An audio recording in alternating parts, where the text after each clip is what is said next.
Bonjour à tous, bienvenue sur un nouveau tutoriel de Clos Tricot. Aujourd'hui, on parle d'un sujet bien mystérieux, du intarsia en rond. Donc, avant de commencer, je vous encourage à aller cliquer sur les liens dans ma boîte de description. Il y en a un qui va vous mener à mon site internet www.clostricot.com où vous allez pouvoir vous inscrire pour recevoir mes infolettres où il y aura plein de trucs et astuces qui ne sont pas sur le site, la chaîne YouTube. Vous pouvez aussi cliquer sur le lien pour me soutenir. Un petit don, même de 5 $ peut faire la différence pour que je puisse continuer à vous donner de plus en plus de tutoriels gratuits. Il y a aussi maintenant des publicités sur les vidéos de la chaîne Clos Tricot. Si vous les regardez jusqu'à la fin, YouTube me donne de l'argent, des sous pour ma chaîne. Donc, c'est une façon aussi de m'aider sans avoir à débourser.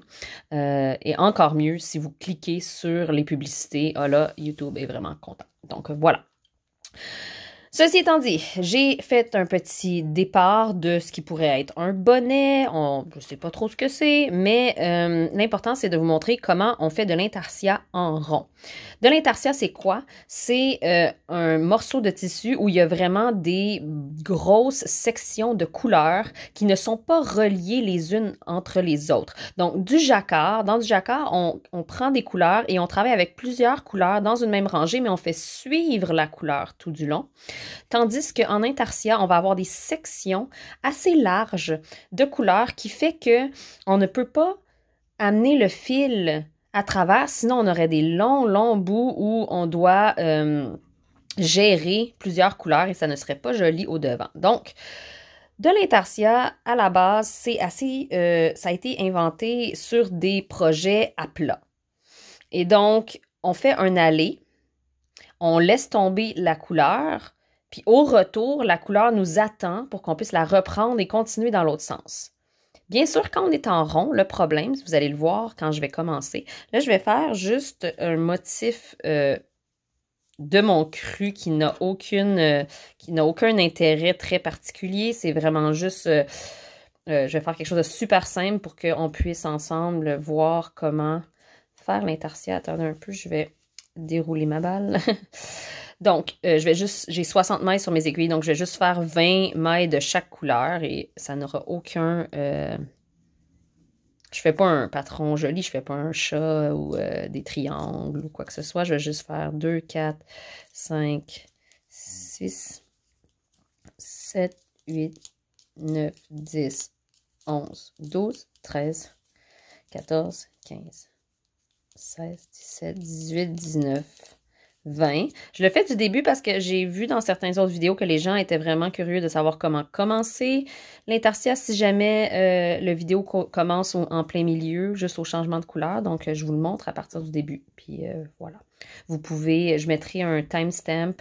Donc, je mettrai sur l'écran ou en bas de l'écran, en fait, dans la description, où vous pouvez aller cliquer pour aller voir directement là, comment faire l'intarsia en rond. Juste le changement de couleur, le changement de...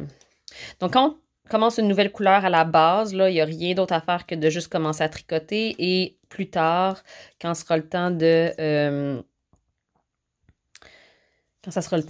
rentrer vos fils, vous pourrez fermer le petit trou que ça fait. Mais à partir des deuxième, troisième, quatrième rangées, là, vous allez vraiment pouvoir travailler à ce que il n'y ait pas de trou à vos changements de couleur. Puis je vais vous montrer comment. Je fais du Magic Loop puisque mon échantillon est plus large que 2, 3, 4, 5, 6, 7, 8, 9, 10. OK. Et ma troisième couleur. Je vais la prendre juste ici. Loop. Je vais le faire à l'anglaise maintenant. Donc, oups, je dis à l'anglaise, puis je le prends. Donc, je vais juste commencer avec mon nouveau fil sans flafla pour l'instant. Et à mon retour, vous allez voir comment on fait pour éviter d'avoir des trous quand on change de couleur et comment on fait en rond. Donc, quand on fait de l'intarsia en rond, on n'a même pas besoin de mettre de marqueur de maille pour le début de notre rangée parce qu'à un moment donné, on arrive au bout. Et vous allez voir comment ça s'explique quand on y arrive. Donc, je tricote jusqu'à mon changement de couleur. Et là, évidemment, je sais très bien que je suis rendue au début de mon rang parce que c'est mon premier rang et que... Oups! C'est mon premier rang. Donc, quand j'ai plus de mailles mauve, j'arrive au bout. Donc, j'arrive à ma maille verte. Et là, normalement, je veux utiliser ma laine verte pour continuer, n'est-ce pas? Si je veux faire des sections de couleurs. Ma laine verte, malheureusement, ça c'est mon bout. Ici. Ma laine verte, elle est où? Elle est au bout de cette section, ici. OK? Ça, c'est ma laine verte que j'ai besoin d'utiliser pour tricoter cette section-là. Qu'est-ce que je fais? Évidemment, je ne peux pas continuer à partir d'ici directement. Donc, en intarsia en rond, ce qu'on doit faire, c'est en fait travailler à plat, en aller-retour, mais en s'assurant de bien lier les couleurs. Donc, ce qu'on va faire, c'est qu'on va retourner notre travail. On va le mettre à l'envers. Donc, on va travailler sur l'envers. On va prendre la couleur qui est au bout ici. Donc, le premier changement de couleur à votre droite quand vous avez regardé à l'envers, donc celui que je ne peux pas travailler ici. Je vais aller chercher cette laine-là et je vais venir faire un long loop, passer par-dessus la couleur avec laquelle je vais travailler pour faire le retour. Donc, ici, mon orange. Je vais simplement le passer par-dessus. Et je vais commencer à travailler à l'envers. Je vais faire des points à l'envers, évidemment, pour continuer de l'autre côté. Donc, là, je suis en continental. Je vais faire quelques mailles et je vais vous montrer ce que ça a l'air, de quoi ça a l'air. Donc, on est ici. Et on a cette espèce de long truc ici qui se bouge. Hein? Ma pelote est attachée au bout ici. Puis, c'est ça. On a ce long loop-là. Qu'est-ce qu'on va faire avec? Vous allez voir, on va l'utiliser quand on va revenir jusqu'au bout. Fait que je vais continuer. C'est exactement ça que je veux dans mon travail en intarsia. Évidemment, en ce moment, j'ai tout plein de pelotes de laine qui s'entremêlent. Ça fait partie de ce travail. Si vous savez que vous n'aurez pas besoin de beaucoup de laine, vous pouvez faire des petites bobines ou des papillons qu'on appelle aussi pour travailler et d'avoir moins de fils d'entremêlés. Moi, j'ai des mini balles. Donc, quand je vais arriver à un changement de couleur, là, je fais un changement de couleur, je vais juste rebouger un peu mes aiguilles pour pas que... OK. Quand on arrive à un changement de couleur, on fait juste twister nos couleurs. Un peu, on y arrive. 1, 2, 3. Ici. Donc, quand on arrive à notre changement de couleur, on lâche la couleur avec laquelle on travaillait. On prend l'autre couleur à partir d'en dessous. OK? On le prend à partir du dessous pour que ça croise les fils, comme ceci. Et on commence à travailler. Donc, je peux le faire à l'anglaise maintenant pour vous donner... Donc, vous voyez le croisé.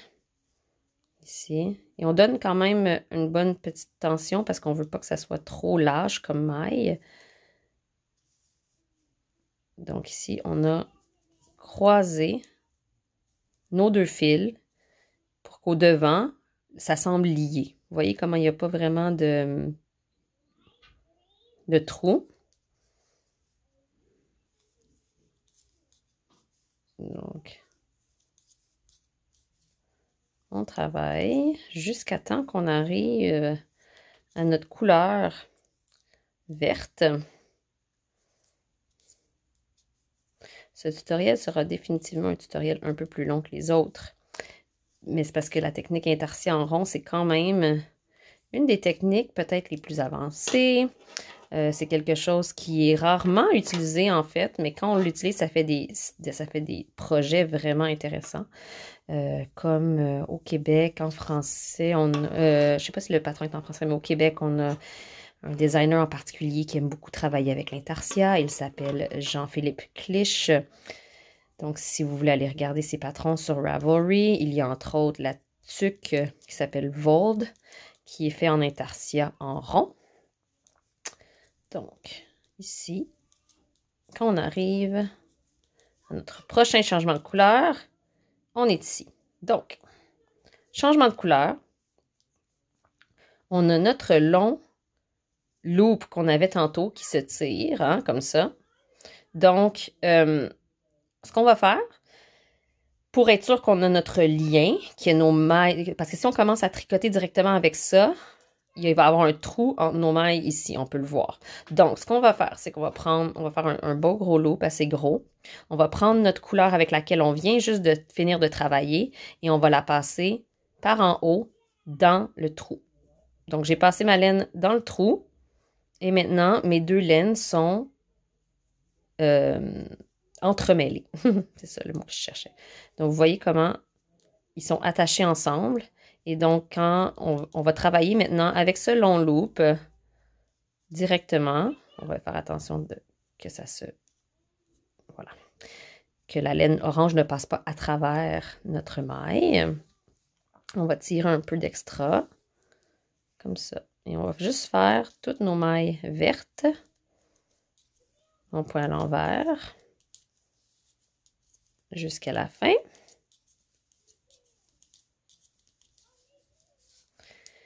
Quand on arrive à la fin, vous allez toujours savoir quand c'est le temps de tourner votre travail parce que vous allez voir, il n'y aura plus... La laine que vous devriez utiliser n'est plus disponible. Donc, j'arrive au bout de ma couleur verte. Ici, il me reste juste ces 3 mailles-là. Et maintenant, je suis rendue à faire mon changement de couleur.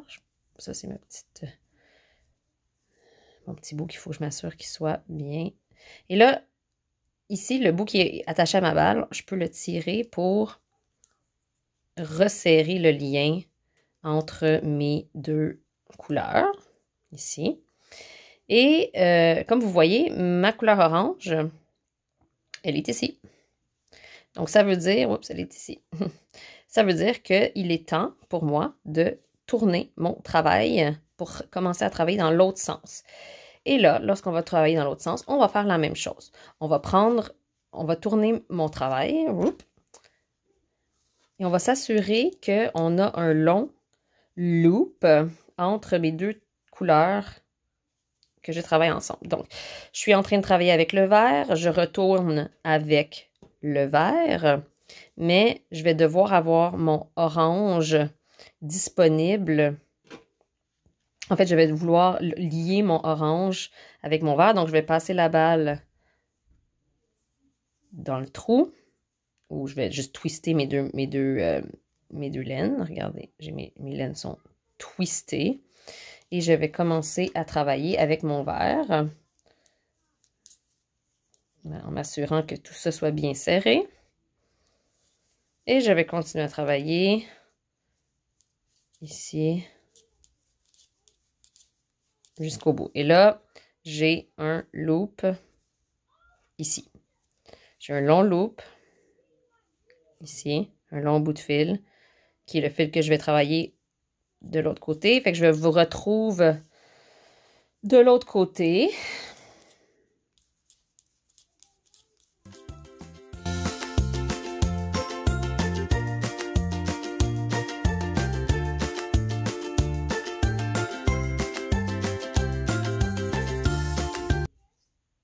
J'arrive à mon orange pâle, qui est mon loop, qui est entrappé ici avec le vert. Donc, encore une fois, je vais m'assurer que je passe ma laine orange foncé à travers cette loupe pour bien twister mes deux couleurs et je continue à travailler. Donc, comme ça. C'est quand même une technique qui prend du temps un peu plus parce qu'il faut s'assurer de des fois démêler nos fils, tirer un peu sur la laine pour en avoir assez, toutes ces choses. Donc, soyez bien préparés avec des balles de laine bien faites ou des papillons. On peut expliquer peut-être dans une autre vidéo comment faire des papillons de laine ou enrouler des quantités de laine sur des bobines. Donc, c'est vraiment à vous de voir qu'est-ce qui vous convient. Mais c'est sûr que si on travaille avec des balles de laine qui sont très grosses par rapport au projet qu'on fait, ça va peut-être être plus compliqué qu'autre chose. Puis, on va pouvoir, je vous dis, de moins vous compliquer la vie en ayant des balles un peu plus petites. Donc, on est ici, hein? Donc, on a juste à s'assurer que notre fil est bien tiré. Maintenant, c'est le temps de tourner. C'est le temps de s'assurer que notre laine verte, qui est où? Qui est ici. Notre laine verte, on fait un long loop. On le twist avec le orange. Ici, oups. Comme ça. Et on commence à aller à l'envers avec l'orange. Donc voilà, c'est tout ce qu'il y a pour l'intarsia en rond. C'est techniquement pas en rond. Donc évidemment, si vous devez faire un échantillon, vous allez devoir faire un échantillon à plat. Mais vous voyez comment les mailles s'intermêlent. C'est pas ça le mot que je cherche un peu, mais ça fait un beau joint ici qui est, une fois fini de tricoter, invisible. Évidemment, les premières rangées sont moins invisibles parce que les fils en dessous sont pas attachés.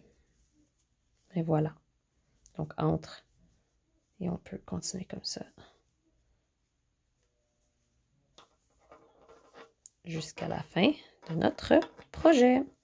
Donc, j'espère que ça a été assez clair. Je sais qu'il y a beaucoup de fignolage, mais essayez avec quelque chose de simple pour commencer et voyez si tout ça fonctionne. N'hésitez jamais à me poser des questions. Ça va me faire vraiment plaisir d'y répondre.